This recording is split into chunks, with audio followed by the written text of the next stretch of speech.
This is CNN Headline News. We hope you're enjoying the holiday weekend. I'm Susan Hendricks. Here now is a look at the top story. As the situation in Iraq gets worse, top officials of the Pentagon search for solutions. There's a small focus group where Joint Chiefs of Staff get advice from officers just back from Iraq.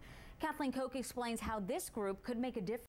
A woman is leading the desperate search for a U.S. soldier missing now for more than a week in Clarksville, Tennessee. Family members of two missing Minnesota brothers say they are preparing for the war. Standoff at the Miami Herald has ended peacefully, and the gunman is now in. A civil rights activist wants the nation's top lawman to investigate the deadly police shooting of an elderly Atlanta woman. On Monday, Reverend Markel Hutchins, who represents the victim's family, plans to deliver a letter to Attorney General Alberto Gonzales requesting a federal probe.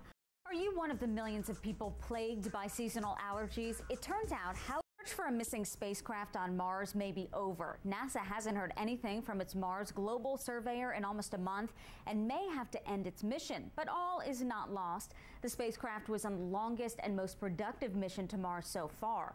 Richard Quest explores our fascination with the red planet. And then Headline News, thanks so much for spending time with us on your Saturday. I'm Susan Hendricks. Here now are some of the stories we're following. We welcome you to CNN Headline News at 5:30 on this Saturday morning. I'm Susan Hendricks. Time now to check the top stories. A freelance cartoonist in Miami is in jail. He went into the Miami Herald newspaper building with a toy machine gun and demanded to talk to an editor. The paper says he was upset about the treatment of Cuban immigrants. And as John Zarella reports, the standoff did end peacefully. Trying to avoid the crowds and get your holiday shopping done online, you may just be getting frustrated instead by what you could call cybercrime. For joining us on this holiday weekend, I'm Susan Hendricks. Let's get right to the headlines for you. Good news from Georgia today.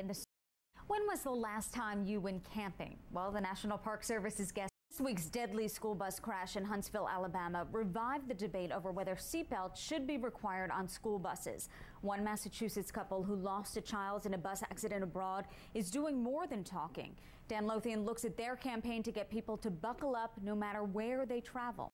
Morning to you from CNN Headline News. Glad you're with us. I'm Susan Hendricks. Here now are the stories making headlines this Saturday. As the situation in Iraq gets worse, top officials of the Pentagon search for solutions. There's a small focus group where Joint Chiefs of Staff get advice from officers just back from Iraq. Kathleen Koch explains how this group could make a difference.